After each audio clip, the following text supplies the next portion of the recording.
Hello दोस्तों, बहुत बहुत स्वागत है आप सभी का इलेक्ट्रॉनिक स्टडी यूट्यूब चैनल पर। आज अपने इस वीडियो में हम बात करेंगे, आप जब शिक्षक भर्ती की बात करते हैं, जूनियर शिक्षक भर्ती, उसके लिए आपका सोशल स्टडीज़ में पढ़ा रहा था। डेली शाम को 7 बजे मैं आता हूँ यहाँ पे आपके कई क्वेश्चंस को लेकर के। ऐसे में आप सीटेट यूपीटेट पेपर 2 के लिए आप इसे पढ़ सकते हैं, और आपका जो प्राइमरी है उसमें भी आपका ये काम आएगा जब आप शिक्षक भर्ती की बात करते हैं। तो चलिए देखते हैं आज के किस प्रकार के क्वेश्चंस आज हमें देखने को मिलेंगे। 55 नंबर का क्वेश्चन आप देख पा रहे होंगे। इसमें आपसे इन्होंने कहा है, ये कहते हैं कि शारदा अधिनियम के अंतर्गत लड़कियों एवं लड़कों के विवाह की न्यूनतम आयु क्रमशः कितनी निर्धारित की गई थी। ध्यान दीजिएगा, शारदा एक्ट जो है वो बीच में देखने को मिला था। जब आप बात करते हो हिंदू लड़के लड़कियों की आयु को लेकर के ऐसे में निर्धारित करने को लेकर के, आप यहाँ पर देख पा रहे होंगे 14-18 लिखा हुआ है, 15-21 है, आपका 16-22 है ऑप्शंस में, और यहाँ पर जो है 12 और 16 दिया हुआ है। जब हम शारदा एक्ट की बात करते हैं, ऐसे में जो लड़कियों की आयु थी वो 14 और जो लड़कों की आयु थी वो 18 निर्धारित की गई थी। तो आपका जो करेक्ट आंसर आएगा वो यहाँ से पहला देखने को मिलेगा। एक और क्वेश्चन दिया हुआ है आपका 56 में, ग्राम पंचायत के कितने पक्ष हैं।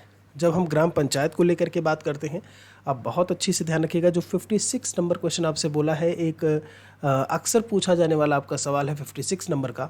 जब हम बात करते हैं ग्राम स्तर को लेकर के, एक ब्लॉक स्तर को लेकर के खंड पंचायत आप जैसे बोल देते हो, क्षेत्र पंचायत आप बोल देते हो जिसे, और एक आपका जिला स्तर।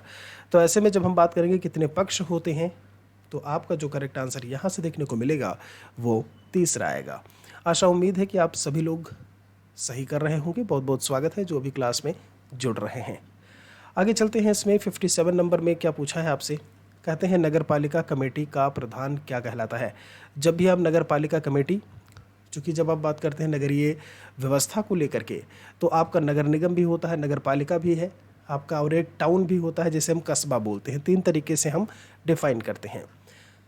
जब नगर पालिका, माफ़ी चाहेंगे, जब नगर निगम की बात करते हैं यानी कि म्यूनिसिपल काउंसिल की बात करते हैं, तो वहाँ का जो प्रधान होता है उसे हम क्या बोल देते हैं, मेयर कह देते हैं। बहुत अच्छे से याद रखिएगा, उसे हम मेयर कह देते हैं। उसे हम क्या कहते हैं कि वो क्या है, हमारा महापौर होता है, जो कि नगर निगम के मुखिया के रूप में या प्रधान के रूप में या हेड के रूप में माना जाता है। वहीं जब हम नगर पालिका कमेटी की बात करें, या फिर जो मैं टाउन बता रहा था, क्या बोला मैंने, टाउन, इसे ही हम क्या कहते हैं कस्बा कहते हैं। कस्बा हो आपका, चाहे नगर पालिका कमेटी हो, जो इनके प्रधान या इनके जो हेड होते हैं उन्हें हम क्या बोल देते हैं, अध्यक्ष बोल देते हैं। तो आपका जो करेक्ट आंसर आएगा यहाँ से वो डी आएगा। थोड़ा सा और जूम कर देता हूँ मैं इसे जी। चलिए, उम्मीद आशा है कि इतने क्वेश्चन आपने अच्छे से किए होंगे। एक और सवाल की तरफ चलते हैं। 58 में आपसे क्या पूछा है, कहते हैं कि ग्राम न्यायालय कहलाता है। जब भी ग्राम न्यायालय की बात होती है तो ग्राम न्यायालय कहलाता है क्या, ग्राम सभा, न्याय पंचायत दिया हुआ है यहाँ पर, या फिर ग्राम पंचायत लिखा है, या फिर ग्राम अदालत करके बोला हुआ है। जब जब हम बात करेंगे ग्राम न्यायालय को लेकर के, इसके पहले भी एक ग्राम न्यायालय से ही संबंधित एक क्वेश्चन मैंने आपको करवाया था। फिलहाल के लिए यहाँ पे जब भी हम गांव के न्यायालय को लेकर के बात करते हैं, तो आपने एक एनपीआरसी का नाम सुना होगा, एनपीआरसी। इसे हम न्याय पंचायत रिसोर्स सेंटर बोलते हैं, और यहाँ पर वही न्याय पंचायत लिखा हुआ है। तो आपका जो करेक्ट आंसर यहाँ से आएगा वो भी आएगा। एक और सवाल पर चलते हैं 58 के बाद। 59 में क्या बोला है आपसे, ये कहते हैं कि भारत में राज्यों की संख्या कितनी है। भारत में राज्यों की संख्या कितनी है। 29 आपसे बोला है, 28 बोला है, 27 या 26। जब हम बात करते हैं स्टेट्स को लेकर के, तो पहले भारत के राज्यों की संख्या आपकी कितनी थी, आप 29 बोल देते थे कि 29 स्टेट्स जो है वो देखने को मिलते हैं। लेकिन बाद में क्या हुआ कि एक आपका जो जम्मू कश्मीर था, जम्मू एंड कश्मीर, इनमें आपके 2 यूनियन टेरिटरीज़ यानी कि 2 यूटीज़ इनसे बना दिए गए। तो जब 29 राज्य था, 29वां राज्य मान लीजिए कि एक जम्मू कश्मीर राज्य था, उसको हटा करके 2 यूनियन टेरिटरी बना दिया गया। पहले यूटीज़ की संख्या 7 थी, प्लस ये वाले जब 2 जुड़ गए तो कितना हो गया, 9 हो गया। इनकी संख्या 29 थी, तो एक जब इनसे घट गया, जम्मू कश्मीर हट गया ना, तो इनकी संख्या कितनी बची, 28। लेकिन आपको मैं बता दूं, दादर नागर हवेली दमन दीव को लेकर के जब हम बात करते हैं, ये जो हमारे यूनियन टेरिटरीज़ 2 अलग अलग थे, उनको अब एक कर दिया गया है। क्या कर दिया गया, एक कर दिया गया है। तो ऐसे में जब वो दोनों एक हो गए हैं तो यहाँ पर ये 9 होने के बजाय दो चीज़ों को एक बना दिया, तो इनकी संख्या बची 8। एक बार फिर से इसे समझ लीजिएगा अगर कोई समस्या होती है तो। फिलहाल के लिए जो राज्यों की संख्या है वो 28 है, और जो यूटीज़ यानी यूनियन टेरिटरीज़ यानी कि संघ शासित प्रदेश की संख्या जो है वो 8 देखने को मिलेगी। तो भारत में पूछा है आपसे राज्यों की संख्या कितनी है अभी फिलहाल के लिए, करेक्ट आंसर आपका 28 आएगा। आगे चलते हैं। 60 नंबर में आपसे पूछा है किसकी सलाह पर राज्य मंत्रिपरिषद की नियुक्ति होती है। राज्य मंत्रिपरिषद को लेकर के बात की है कि किसकी सलाह पर यह काम होता है। राज्यपाल, प्रधानमंत्री, राष्ट्रपति या उपराष्ट्रपति। जो हम यहाँ पर 60 नंबर जो क्वेश्चन आपका दिया हुआ है, राज्य मंत्रिपरिषद की नियुक्ति, दो चीज़ें हैं। जब हम केंद्र की बात करते हैं वहाँ पर काउंसिल ऑफ मिनिस्टर्स की जो भी बात होती है तो प्राइम मिनिस्टर की देखरेख में होती है। स्टेट की बात करते हैं राज्य की, तो वहाँ पर मुख्यमंत्री की देखरेख में होती है। ध्यान दीजिएगा, यहाँ पर ऑप्शन में कहीं भी मुख्यमंत्री नहीं लिखा हुआ है। और इसके पहले भी मैं आपको बता चुका हूँ कि जो स्टेट है, स्टेट को हम कभी कभी सेंटर की तरीके से कंसीडर करते हैं कि स्टेट मतलब ही होता है हम एक देश को लेकर के, एक केंद्र सरकार को लेकर के बात कर रहे होते हैं। तो यहाँ पर जो बात हुई है वो केंद्र सरकार को ही लेकर के बात हुई है, और ऐसे में जो नियुक्ति करने की बात होगी वो प्रधानमंत्री, जी हाँ, काउंसिल ऑफ मिनिस्टर्स का वो मुखिया होता है। कौन मंत्री क्या बनेगा क्या नहीं बनेगा उसकी नियुक्ति वाली जो बात है, देखने की बात है, वो कौन कर रहा होगा, पीएम या प्राइम मिनिस्टर ही कर रहा होगा। एक और सवाल की तरफ चलते हैं। 61, पंचायती राज संस्थाओं का निर्माण सर्वप्रथम किस राज्य ने किया था। यहाँ पर पंचायती राज इंस्टीट्यूशंस, जिन्हें हम PRIs के नाम से जानते हैं, अब राजस्थान है, महाराष्ट्र, बिहार और उत्तर प्रदेश। पंचायती राज व्यवस्था के बारे में जब जब बात आती है तो 2 अक्टूबर 1959 का समय क्या है, सबसे पहले जो लागू हुआ 2 अक्टूबर 1959। आप जब बात करते हैं राजस्थान को लेकर के, राजस्थान का एक नागौर जिला है। कौन सा जिला है ये भी लिखते जाइएगा, नागौर। अभी मैंने CDP की भी क्लासेस शुरू की हैं आपको। यूपी टेट, CTET की अगर आप तैयारी कर रहे हैं, रीट DSSB, तो आप बाकी जो CDP है, EVS है, हिंदी इंग्लिश जो सब्जेक्ट है उनको लेकर के हम बात करेंगे, वो भी आपको वीडियोस मिलती रहेंगी। इलेक्ट्रॉनिक स्टडी टेलीग्राम चैनल है, उससे आप ज़रूर जुड़े रहें, वहाँ पर आपको नोटिफिकेशन मिलती रहेंगी। तो मैंने कहा राजस्थान को लेकर के जब हम बात करते हैं, नागौर में 2 अक्टूबर 1959 में सबसे पहले पंचायती राज व्यवस्था या संस्था का जो है वो निर्माण देखने को मिला था। वही बात आती है कि दूसरा स्टेट ऐसा कौन सा था जहाँ पर पंचायती राज संस्था जो है वो देखने को मिलती है, तो उसमें लिख लीजिएगा आंध्र प्रदेश। क्या है, आंध्र प्रदेश है, बड़ी अच्छी बात है। आगे चलते हैं एक और क्वेश्चन की तरफ। आपसे इन्होंने पूछा है 62 में, कहते हैं संवैधानिक सरकार का मतलब क्या होता है। बड़ा अच्छा सा सवाल है। संविधान के शर्त के अनुसार चल रहा हो, कानून के अनुसार चल रहा हो, एक लोकतांत्रिक प्रकार की सरकार हो, या फिर आपसे इन्होंने ये कहा है कि सभी के अनुसार हो। ये सवाल कहीं ना कहीं मैं आपको एक बार करवा चुका था, फिर से रिपीट हुआ है।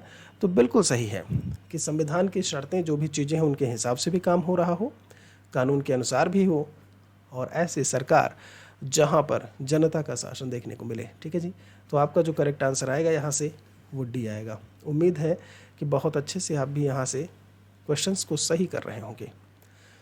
आगे चलते हैं। इसमें एक और सवाल आपसे पूछा है 63 नंबर में, क्या बोलते हैं। अभी और जूम कर दिया है जिससे कि आपको और अच्छे से जो क्वेश्चन है वो देखने को मिले। वैसे कुछ ज़्यादा ही जूम हो गया है, चलिए अभी ठीक है। 1925 के कानपुर कांग्रेस अधिवेशन के अध्यक्ष कौन थे। लाला लाजपत राय जी, सरदार वल्लभ भाई पटेल, पंडित मोतीलाल नेहरू और सरोजिनी नायडू। सबसे पहले बात कर लेते हैं INC के बारे में। 28 दिसंबर 1885, ध्यान रखिएगा, बम्बई, मुंबई नहीं बम्बई नाम था तो बम्बई लिखेंगे। 28 दिसंबर 1885 को बम्बई में गोकुलदास तेजपाल संस्कृत विद्यालय था, गोकुलदास तेजपाल करके नाम था उसका। ठीक है, यहाँ पर INC की जो है वो स्थापना हुई या की गई, और किसके द्वारा, एलन ऑक्टोवियन ह्यूम करके थे। क्या नाम था इनका, AO ह्यूम के द्वारा इंडियन नेशनल कांग्रेस या फिर भारतीय राष्ट्रीय कांग्रेस की जो है वो स्थापना हुई। 1925 का कानपुर का जो कांग्रेस अधिवेशन है ये पूछा गया है कि ये किसके द्वारा आपका जो है प्रिसाइड किया जा रहा था, प्रेसिडेंट कौन थी या थे, तो ऐसे में सरोजिनी नायडू जी, जी हाँ, प्रेसिडेंट के रूप में देखने को मिलती हैं। आगे चलते हैं। 64 में आपसे क्या पूछा है, संविधान सभा के सदस्यों द्वारा भारत के संविधान पर अंत में कब हस्ताक्षर हुए थे? 26 नवंबर 1949, 24 जनवरी 1950, 26 जनवरी 1950 और 28 फरवरी 1950। आपको मैं बता दूं, आपके भारतीय संविधान को बनने में कुल सेशंस लगे थे 12, ठीक है, 11 सेशन हुए थे टोटल।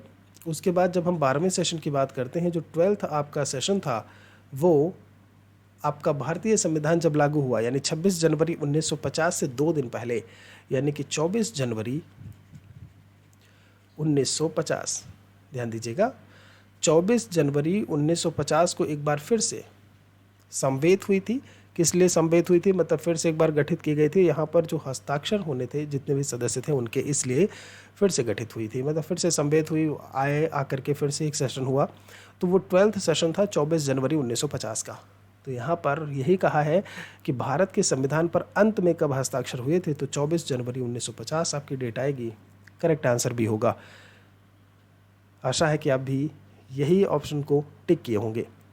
एक और सवाल आपसे पूछा है 65, कहते हैं भारतीय संविधान सभा का प्रधान कौन था? भारतीय संविधान सभा कॉन्स्टिट्यूएंट असेंबली आप इसे बोल देते हो सीए के नाम से। और आपसे इन्होंने अब ये पूछा है, यहाँ पे ये आपसे कहते हैं कि संविधान सभा का प्रधान यानी हेड कौन था? तो देखिए, जब हम बात करते हैं हेड को लेकर के, तो सबसे पहले अस्थायी अध्यक्ष। आपका स्थायी या अस्थायी अगर नहीं दिया है तो सबसे पहले जो आया है आप उससे कंसीडर करना शुरू करिए। सबसे पहले जब हम बात करते हैं तो अस्थायी अध्यक्ष जो है वो देखने को मिले 9 दिसंबर 1946 को डॉक्टर सच्चिदानंद सिन्हा जी, ठीक है। 2 दिन बाद कांग्रेस के वरिष्ठ नेता थे, जब हम बात करते हैं राजेंद्र प्रसाद जी को, तो 11 नवंबर 1946 को जो है वो अध्यक्ष बनाया गया। उसके बाद उसी के 2 दिन बाद उद्देश्य प्रस्ताव जो है वो जवाहरलाल नेहरू जी के द्वारा जो है पारित किया गया 13 दिसंबर, मैं दिसंबर डेट बोल रहा था, ठीक है, ध्यान रखिएगा, 1946। तो ऐसे में क्या है, जो एक ऑब्जेक्टिव रिजोल्यूशन का पास होना, उससे पहले 2 अध्यक्षों का बनना, एक अस्थायी और एक स्थायी। तो अस्थायी अध्यक्ष जो डॉक्टर सच्चिदानंद सिन्हा जी थे उनका नाम यहाँ पर नहीं दिया हुआ है। फिर एक ही नाम है, वह है डॉक्टर राजेंद्र प्रसाद जी का। तो आपका यहाँ से जो 65 से जो आपका करेक्ट आंसर आपको देखने को मिलेगा वो डी देखने को मिलेगा। बहुत अच्छे से इस चीज़ को ध्यान रखिएगा। 66 में क्या बोला है, कहते हैं कि भारत के राष्ट्रपति को उसके कार्यकाल से पूर्व हटाया जा सकता है। एक कोई प्रेसिडेंट है यहाँ से तो उसको उसके कार्यकाल से पहले कैसे हटाया जा सकता है? यहाँ पे संसद के द्वारा, मुख्य चुनाव आयुक्त हैं, उच्चतम न्यायालय के द्वारा, या फिर प्रधानमंत्री के द्वारा। ध्यान रखिएगा, जो आपका क्वेश्चन नंबर 66 है, जब भी हम हटाने की बात करते हैं राष्ट्रपति को, ऐसे में या फिर कोई भी जज है जो सुप्रीम कोर्ट का है, तो उसके लिए हमें इम्पीचमेंट लाना होता है, जिसे हम महाभियोग बोलते हैं। ध्यान दीजिएगा। और ये चीज़ें हमारे भारतीय संसद में, यानी कि पार्लियामेंट ऑफ इंडिया की जब आप बात करते हो, संसद की जब बात करते हो, लोकसभा फिर राज्यसभा, उसके बाद जब वो पारित होता है, ऐसे में तब जा करके कहीं इम्पीचमेंट की जो है वो बात होती है। तो राष्ट्रपति की को हटाने की जो भी बातें हैं वो यहाँ से की जाएंगी, तो संसद द्वारा की जाएंगी। आपका जो करेक्ट आंसर आएगा 66 में वो डी आएगा। चलते हैं एक और सवाल की तरफ। 66 के बाद 67 में आपसे क्या पूछा है, ये कहते हैं विधवा पुनर्विवाह एक्ट कब पास हुआ? 67 में विधवा पुनर्विवाह एक्ट कब पास हुआ? 1850 दिया हुआ है, 1856, 1870 और 1860 दिया हुआ है।